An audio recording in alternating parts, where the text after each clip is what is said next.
Volevo darvi una piccola presentazione prima dell'azienda. Il gruppo Florimond Desprez rappresenta l'11ª azienda di sementi. Vedete in testa abbiamo Bayer e Corteva. Florimond Desprez si attesta appunto, come vi dicevo, come undicesima azienda sementiera.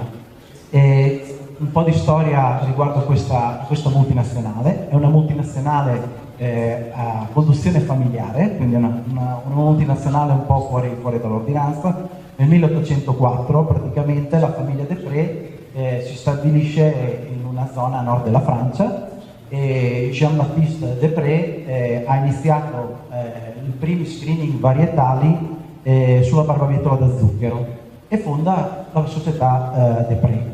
Nel 1856 viene fatta il primo screening varietale analizzando lo zucchero, quindi si iniziano a selezionare le varietà di barbabietola da zucchero in funzione delle rese. Che cosa è successo poi? Nel 1946 la società inizia a costituire la prima varietà di frumento, lo chiama Cappelle, perché il nostro centro principale è a nord della Francia, a Cappelle appunto, e nell'87 viene fatta la prima filiale, quindi diventa a tutti gli effetti una multinazionale, la prima filiale in Marocco, e nel 2005 acquisisce Cels van der Ave. Infatti io, Andrea Lancioni, il mio collega qua presente, siamo di Cels van der Ave. Cels van der Ave è rappresentante in Italia di Florimond Desprez. Nel 2013 viene creata un'altra filiale in Sud America, in Argentina, Trigal Genetic, e viene acquisita poi successivamente nel 2014 e anche con l'acquisizione del 2016 Germicopa e parte di Danespo. Quindi diciamo così, la famiglia Desprez sceglie di investire nella barbabietola da zucchero ma anche nelle patate, quindi hanno un importante ruolo per questa azienda barbabietole e patate, oltre che il frumento. Acquisisce nel 2017 SPD, un'altra azienda di patate, e una turca Endotar, sempre riguarda questa volta le barbabietole da zucchero. Quindi importanti investimenti per l'azienda su bietole, patate e cereali a paglia. Quali sono la nostra missione è quella appunto di creare nuove varietà. Ottenere varietà per noi è fondamentale, basandoci su criteri agronomici, tecnologici e nel rispetto ambientale, produrre sementi ed essere vettore di diffusione dell'innovazione verso le filiali agricole. Queste sono le specie che l'azienda tratta, quindi grano duro, tenero, triticale, orzo, pisello proteico da foraggio, barbabietole da zucchero e da foraggio, patate e cicorie. Queste sono le nostre colture. La nostra impresa è diciamo, rappresentata da 1089 collaboratori in Francia e la dislocazione geografica della nostra azienda è per il 48% in Francia, un 40% in Europa e un 12% nel resto del mondo. La ricerca, che cosa investe l'azienda in termini di ricerca? Il 15% del proprio fatturato, quindi un'importante risorsa va alla ricerca, ma soprattutto il 35% del personale viene investito nella ricerca. Quindi da qua l'importanza di quello che diceva Arnaldo e di quello che verrà poi in futuro. La nostra ricerca si basa su dei marcatori molecolari, sequenze genotipiche, e quindi non sto ad annoiarvi su tutta quella che riguarda la genetica, la ricerca non nasce solo a casa nostra, ma nasce anche frutto di diverse partnership che fa questa azienda. Perché Florimond Desprez rientra in importanti progetti internazionali, sia per la bietola, per il frumento tenero e duro, e anche per quanto riguarda la patata. Quindi sì, innovazione e ricerca all'interno, ma fatta anche di tante collaborazioni. E noi oggi in effetti non stiamo altro che stiamo mettendo in pratica quello che sono anche i valori nostri aziendali e quali sono? Umiltà, generosità e perseveranza sono le caratteristiche che rappresentano la nostra azienda, e questa collaborazione che abbiamo fatto anche in questa giornata è un po' il frutto di quello che ci richiede la nostra multinazionale.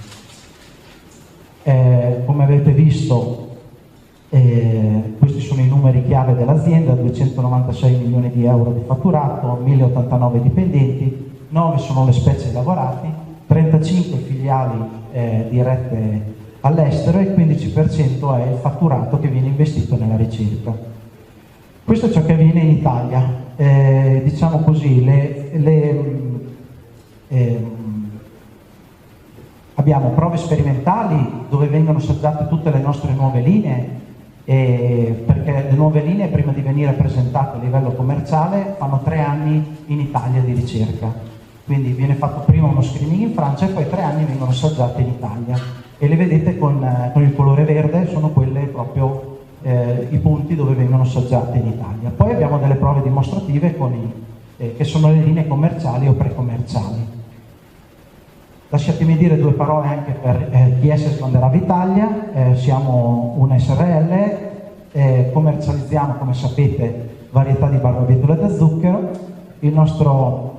Siamo un sito strategico per la produzione di barbabietola da seme, infatti il 60% del seme va in Europa, del nostro seme è prodotto nelle aree tra Forlì, Cesena, Ravenna e Ferrara, e abbiamo più di 200 ettari di vivaio di bietole da zucchero. Di bietole da seme, scusate. E qua noi in Italia facciamo una prima prepolitura e poi dopo viene inviata in Belgio a Tienen, dove abbiamo il nostro centro. Ora parliamo un attimo di Pilier, la varietà che nasce appunto da questa ricerca genetica, e con soddisfazione siamo riusciti con Arnaldo a introdurla nella carta del mulino bianco. E poi vi spiegherò e vedremo dopo qual è il motivo per cui è riuscita ad entrare nella carta del mulino bianco. Carta del mulino bianco, sapete benissimo, conoscete benissimo che è un disciplinare di fatto di produzione dove importante è la sostenibilità ambientale. Quindi perché è entrato? Stiamo parlando di una varietà che ha un ciclo medio,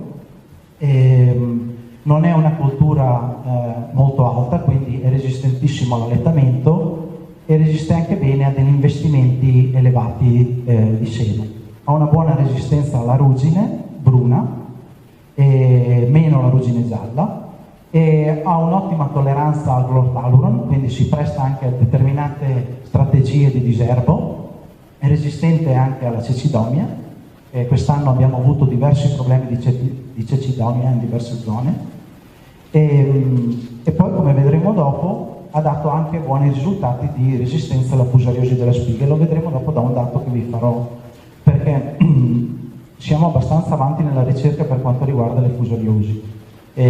Non siamo ancora arrivati diciamo così, a tararci al meglio, però Pilier è una varietà che ha dimostrato anche l'anno scorso che avevamo avuto grossi problemi di DOM. Quest'anno, diciamoci la verità, grossi problemi di DOM non ci dovrebbero essere, almeno al momento mi risulta che non ci siano stati grossi problemi di DOM, però l'anno scorso è stata un'annata dove c'erano problemi di DOM elevati e Pilier ha dato, e poi lo vedremo, nella zona soprattutto di Vicenza aveva un campo, poi lo vedremo bene dai dati, dove ha dato i risultati più bassi di DOM.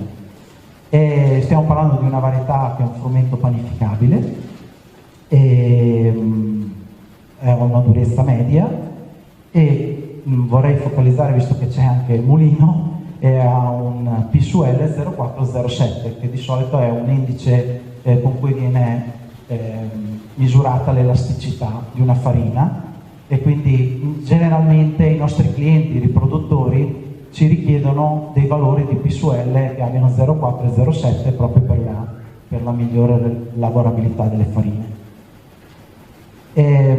Diamo un'occhiata un po' ai risultati che vi dicevo delle prove. Qua vi farò vedere una carrellata di dati che riguardano la campagna 2019 e 2020. Considerate, guardando i dati che vedrete della campagna 2020, che su queste aziende l'investimento massimo che si è arrivati ad ettaro sono 2 quintali per ettaro di seme. Non è tantissimo, infatti vedrete delle rese che secondo me che a casa vostra sono state molto più alte, perché abbiamo visto che spingendoci oltre i 2 quintali per ettaro abbiamo delle rese veramente più interessanti. Oltretutto, faccio un altro piccolo assist al collega della nutrizione, queste aziende hanno concimato principalmente con urea o nitrati. Quindi in un'annata come quest'anno, dove abbiamo passato un grosso periodo di siccità, la concimazione secondo me di un certo tipo è stata fondamentale. Poi il collega magari dirà qualcosa in più. Questa è l'azienda di Orta, che conoscete tutti. Questa è una prova parcellare. L'anno scorso Piliere in confronto a Soleio avevamo confronto, quest'anno le varietà di confronto sono Rubisco e Marco Polo. Rubisco è un panificabile superiore di RGT e invece Marco Polo è un altro panificabile. Piliere, come vi ho detto, è un panificabile, quindi il confronto va fatto appunto, come vi dicevo, con un altro panificabile. E questa invece è una prova che abbiamo fatto a Castello d'Argile da un nostro amico terzista.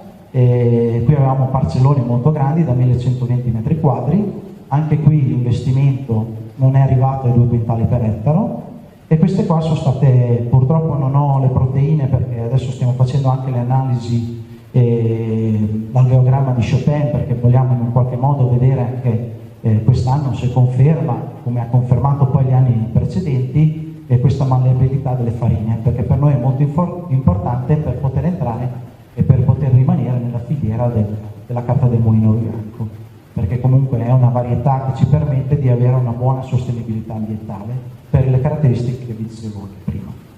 Questa invece è la varietà, è la prova fatta a Vicenza, che vi dicevo. Vorrei farvi solo notare il dato dell'anno scorso delle DON. Qua abbiamo il colonna delle DON e come potete vedere era veramente basso.